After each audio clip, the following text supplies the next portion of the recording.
Track 1.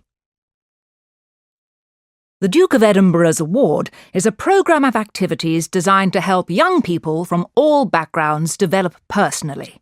There are 3 levels: bronze, silver and gold, and for each level, participants have to complete a series of activities in 4 categories: volunteering, physical, skills and expedition.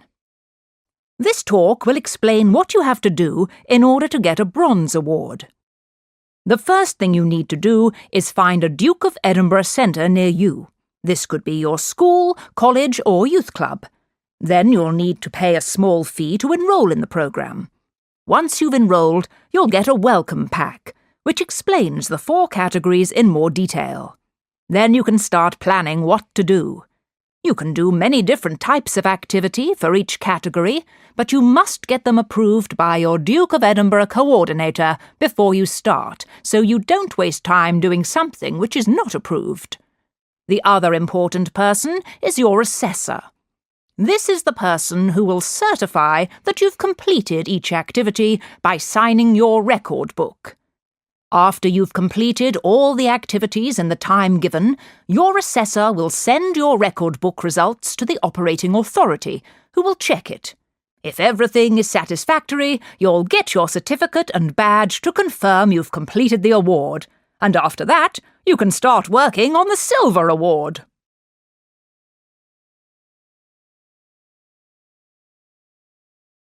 Track 2. Good morning, everyone, and thank you for coming to find out more about the new teen programme here at the Park Hill Leisure Centre. I'd like to take you through the programme, the classes available, describe the building itself, and then give you some information about how to register and sign up for the sports and activities we offer. Afterwards, you'll have an opportunity to take a tour of the centre. We also have some taster sessions with our instructors, which we hope you'll enjoy and which will motivate you to sign up. Let's go through the classes first. As you can see from the teen programme handout in your pack, we have lots of classes on offer. Our instructors are highly qualified and have lots of experience training young people. Diana is our dance instructor, and she gives classes in jazz and salsa on Wednesday and Thursday evenings respectively. Jim usually takes the football practice sessions, but this year he is branching out into American sports and will be running the baseball club on Saturday afternoons. We think this will be very popular. So Steve will now run the football practice.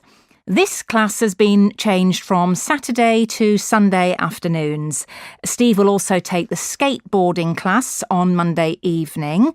The roller skating course is for beginners, and this will be taken by Stella, who was last year's under-21 London roller skating champion, so you'll be in good hands with her expert advice. The day of this course is still to be arranged, but it's likely to be Tuesday. We'll confirm the day by the end of this week.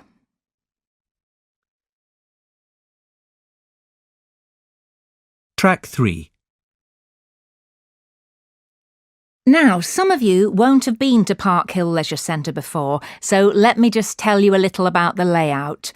As you can see, the reception area here is very spacious and there is plenty of room to meet your friends and have a drink. We also have brand new dance studios with floor-to-ceiling mirrors and the latest audio equipment. The dance studios are to the left of the reception area behind the swimming pool. Oh, no, sorry, I meant opposite the swimming pool. Both the roller skating and skateboarding classes will be held in the skate arena. This has also been refurbished, and we have a new 5-metre ramp in there which is proving to be popular. The arena is behind the changing rooms, which you can see behind us, between the gym and tennis courts. The tennis courts are on the right of the arena. You'll see both of these new spaces on the tour later. Now, the final thing I want to talk about is how to join the Park Hill Leisure Centre and enrol for the classes. First, you need to complete an enrolment form with some of your personal details, including your address and telephone number and the name of your school. If you're under 16 years old, then you'll also be required to get your parents' permission to take part in the classes. Please ask one of your parents to sign the authorisation form attached to the enrolment form. You'll find the form in your information pack. When you've done this, you just hand the forms to reception. You can pay an annual subscription of £20 or, alternatively, you can pay each time you use the facilities. There is a £1.60 admission fee in this case. Whether you decide to pay in one go or with each visit, you still need to complete the forms in your pack and become a member. Once we have the forms, we'll send your membership card to your home address. All you need to do is show this card every time you come to the centre, and if you want to book a class, you just need your membership number on your card. Track 4. Hi everyone, how are you all? I'm fine, thanks, Linda. Actually, I'm not feeling so well. I think I've got a cold. Oh no, Stephen. I'm sorry to hear that. What about you, Joanne? I'm fine, but I'm very busy with my biology course. Oh, me too. There's so much work to do. In that case, we should get started on our essay. John, do you want to start? Okay, let me start by telling you my ideas for the essay.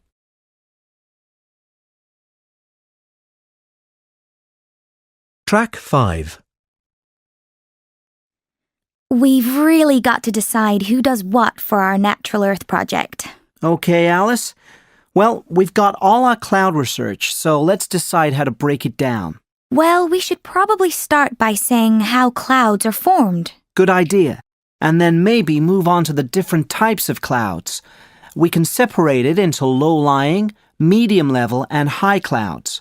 What do you think, Jenny? Yes, I think that's a good idea. And we should also make a PowerPoint to make it a bit more interesting and put in pictures of the different clouds. Good idea, Jenny. We should probably have cue cards too. I'm useless at remembering what to say without them. Yes, me too. Well, I'm quite happy to organize everything we found out about clouds and make sure it fits into our presentation times. Actually, I'd better do that. I've got all the research on my computer, so it makes sense. How about if you make the presentation slides, Carl? Okay, Alice, that's fine by me. Well, if you guys are going to do that, then I'll look on the internet for pictures of the different types of clouds. That'll be great, Jenny. I'll also make the prompt cards so we don't forget what we're saying during the presentation. Sounds great. Let's have a run-through on Tuesday. What sections does everyone want to talk about? I don't really mind. I hate speaking in front of people, so I'd prefer not to do the introduction. I don't mind. I'll do that. If you don't want to talk much, then why don't you just do the middle bit about the medium-level clouds? Yes, I can do the low-level and high-level clouds part. I'm sure Jenny can handle the summarizing too. Thanks, guys. We can all take questions together. Track 6.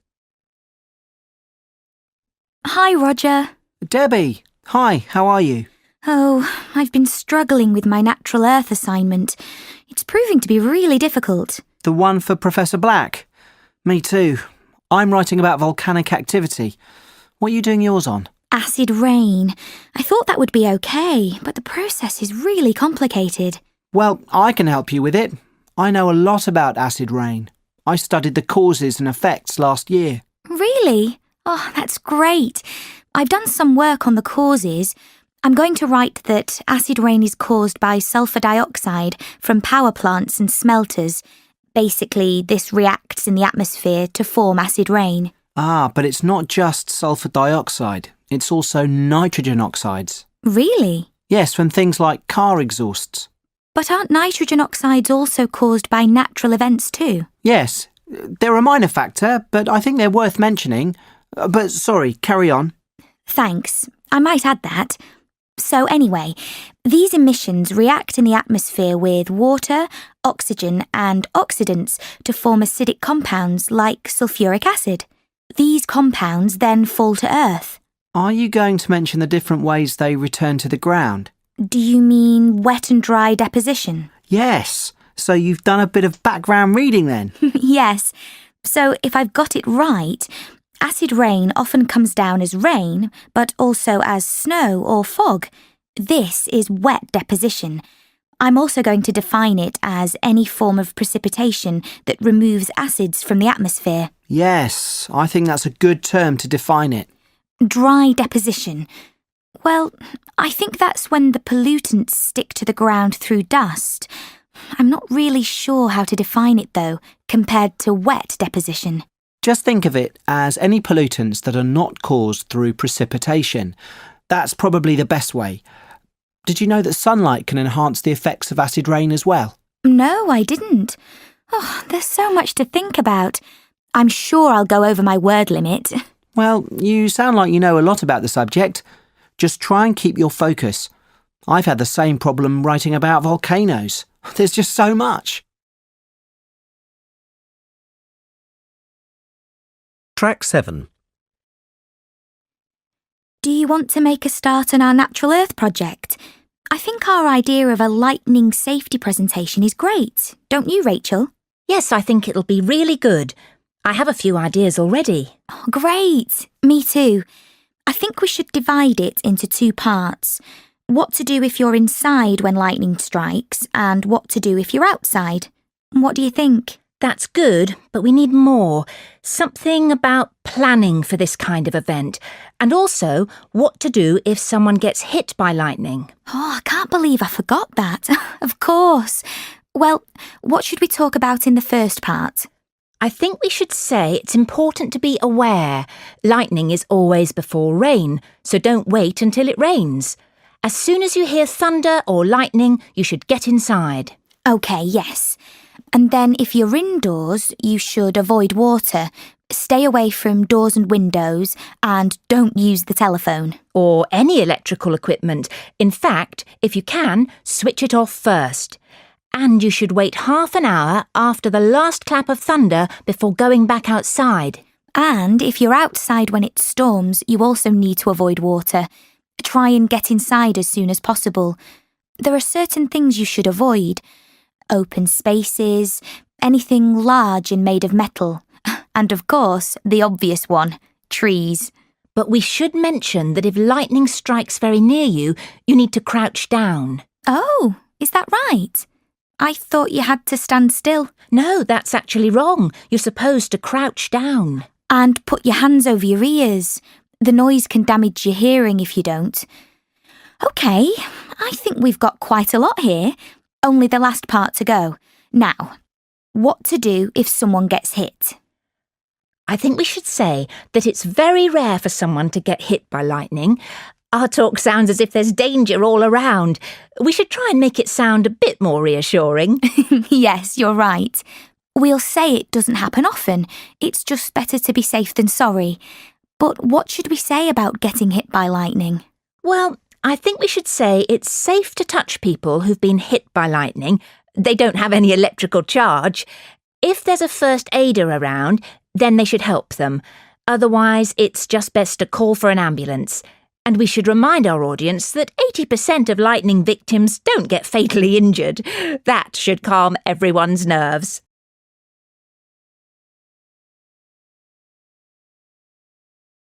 Track 8. So, I think we'd better start planning what we're going to do for our group project. Have you guys had any ideas? I was thinking we should do something on extreme weather events, but I think Alex had some different ideas. Yes, maybe we should look into more localised weather conditions and the effects on the immediate environment. That's a good idea, Alex, but I don't think we'd be able to get much data on that, and we don't really have time to do our own research. What about doing something about the seasons? I think the seasons might be a bit too wide-reaching, you know, when we take into account the wind patterns and pressure systems. Maybe you're right. Well, how about Tom's idea of extreme weather conditions? Yes, that sounds like a good idea. It's easy to break down into separate parts, and it certainly sounds more interesting. I'd quite like to cover monsoons. I've been doing some reading on them and they're quite interesting. Well, that sounds good. We should maybe take 2 areas each. That would make it easier for us to focus. Well, we've got lots to choose from. We could do blizzards, heat waves, droughts, cyclones. There are loads. Why don't you do blizzards too, Tom? I don't fancy doing them, but I wouldn't mind doing something on floods. They're linked to monsoons, I think, so it will be an easy transition. What do you fancy doing, Alex? Well, I could always cover winds. But that isn't really extreme enough. I could do hurricanes. They're pretty exciting. How about doing cyclones, Emma? I'd rather do heat waves and droughts, I think. I know a bit about them. I don't know anything about cyclones. Cyclones are really interesting. I can cover them. That sounds great. I was thinking about doing cyclones, but I'm happy for you to do them.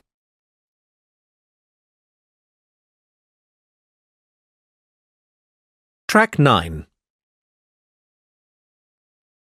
Right, shall we get started on some of the content? Yes, we haven't got that much time. Does anyone know anything about their topics? I know quite a lot about cyclones. Do you? Well, I studied them at high school. You know, cyclones usually start near the equator. They need quite warm water to form. Above the warm water, the vapour in the air forms clouds, and if there is low pressure, then these clouds will start to rotate. Isn't it also the fact that the Earth rotates too, which makes the clouds spin more? Yes, that too.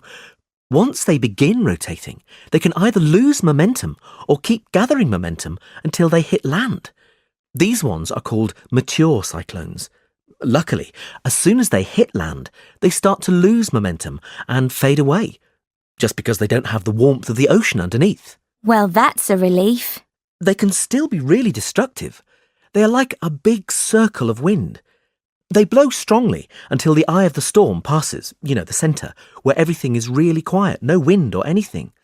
But then the other side hits and the winds blow just as strongly, but in the other direction. It's just amazing. Yes, I would really like to cover that. Well, it looks like we've got it all arranged then.